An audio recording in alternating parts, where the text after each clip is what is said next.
और पूरे मुल्क भर में न सिर्फ मुस्लिम्स, बहुत सारे नॉन मुस्लिम्स भी आप देखिए इस कानून को गलत कह रहे हैं और ये गलत है। ये आइन की वायलेशन है, कॉन्स्टिट्यूशन की वायलेशन है।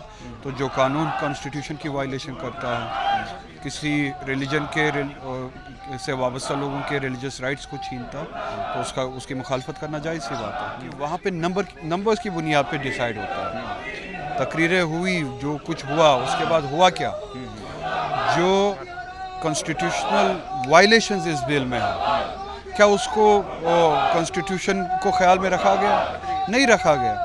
नंबर्स की बुनियाद पे मेजॉरिटी है किसी के पास, वो कानून लाते हैं, नंबर्स है उनके पास, वो पास करते हैं। उसका मतलब ये नहीं है कि वो सही होता है। आपके पास रास्ते हैं बहुत सारे, जुडिशरी का भी है जी, प्रोटेस्ट का भी है जी। उसके ज़रिए हम बताएंगे और हमारा हक है कि ये कानून जायज़ नहीं है।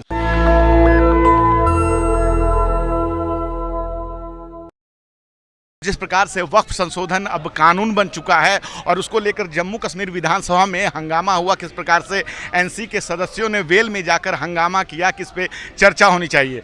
मेहंदी साहब क्या कहना चाहेंगे, जब ये कानून बन चुका है उसके बाद भी लगातार जो आप लोगों के जो पार्टी के लोग हैं वो कह रहे हैं कि इस कानून को सही नहीं मान रहे हैं, आप क्या कहना चाहते हैं?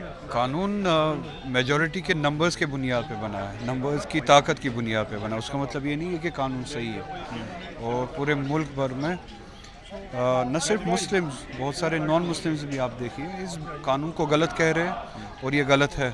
ये आइन की वायलेशन है, कॉन्स्टिट्यूशन की वायलेशन है।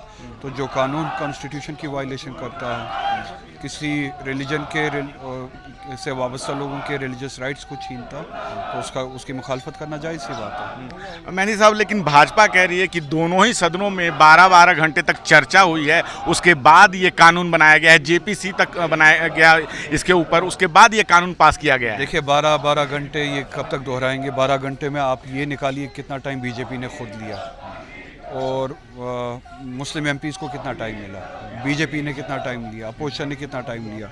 मुझे तो टाइम ही नहीं मिला। ये तो 1-1 घंटे 2-2 घंटे एक मेंबर बोलते रहे। दूसरी बात ये कि वहाँ पे नंबर्स की बुनियाद पे डिसाइड होता है। तकरीरें हुई, जो कुछ हुआ, उसके बाद हुआ क्या, जो कॉन्स्टिट्यूशनल वायलेशंस इस बिल में है, क्या उसको कॉन्स्टिट्यूशन को ख्याल में रखा गया? नहीं रखा गया।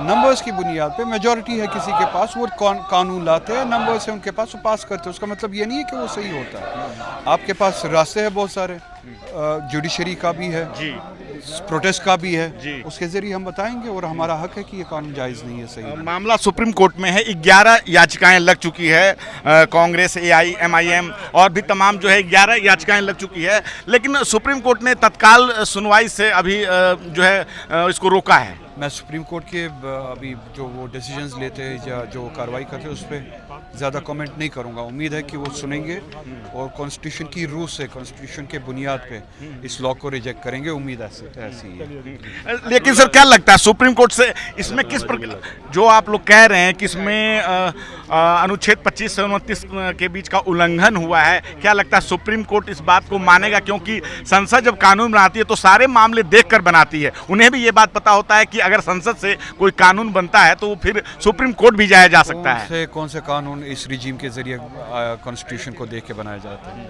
कॉन्स्टिट्यूशन आपको 370 एब्रोगेट करने का हक ही नहीं देता है। किया गया आपके CA का हक कॉन्स्टिट्यूशन से अगर आप पूछो, उस तरह की बिल बनाना, उस तरह का कानून बनाना इस कॉन्स्टिट्यूशन में जगह ही नहीं है। न सिर्फ आर्टिकल 25 की बात की, आर्टिकल 26 वो सीधे ये बताता है कि रिलीजियस प्रॉपर्टीज़ के मैनेजमेंट का हक और ऑटोनॉमी और इंडिपेंडेंस उन रिलीजन्स से वाबस्ता लोगों की है।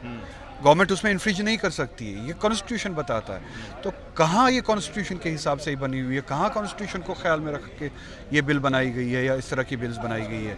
अब सुप्रीम कोर्ट में जा रही है, उम्मीद है वो इन चीज़ों को देखेगी और कॉन्स्टिट्यूशन को बचाएगी। तो हमारे साथ बातचीत कर रहे थे मेहंदी साहब, जो कि श्रीनगर से सांसद हैं नेशनल कॉन्फ्रेंस के, और जिस प्रकार से उन्होंने बोला कि नंबर के बिहाफ पे कानून नहीं बनता है। सदन में भले ही 12-12 घंटे चर्चा हुई, लेकिन उसको बीजेपी के सदस्यों ने ही उसमें ज़्यादा समय लिया। और किस प्रकार से अनुच्छेद 14, अनुच्छेद 25 और 26 और 29 का उल्लंघन हुआ है इस कानून को बनाने में, जो कि धार्मिक आज़ादी की बात करता है।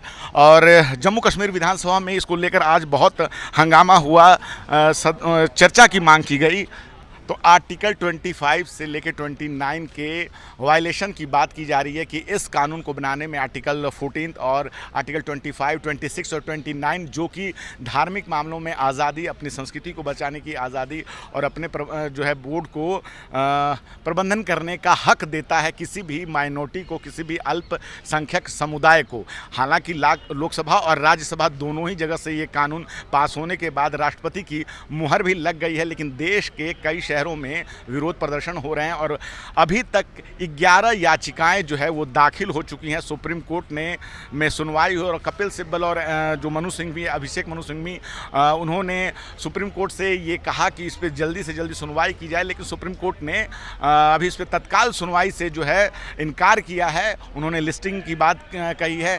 और जिस प्रकार से वक्फ संशोधन जो बिल है वो कानून बन चुका है, लेकिन अभी भी मुस्लिम समुदाय जो है इस कानून को मानने को तैयार नहीं है और सुप्रीम कोर्ट में याचिकाएं दाखिल हो चुकी हैं और देश के कई शहरों में प्रदर्शन भी हो रहे हैं। आने वाले समय में ये क्या होगा, ये सुप्रीम कोर्ट से ही क्लियर हो पाएगा कि ये कानून सुप्रीम कोर्ट में टिकेगा या नहीं टिकेगा। आप क्या सोचते हैं? छोटी सी बातचीत पे अपनी राय हमें जरूर बताएं। मैं रंजय कुमार, कैमरामैन आशीष के साथ। नेशनल दस्तक की आपसे गुजारिश है कि अगर इसको बचाना चाहते हैं तो नेशनल दस्तक को सब्सक्राइब करने के लिए रेड कलर के सब्सक्राइब बटन को दबाएं, फिर बेल आइकन की घंटी दबाएं। नेशनल दस्तक को बचाने के लिए बहुत जरूरी है कि हर खबर को शेयर करें, लाइक करें, कमेंट जरूर करें।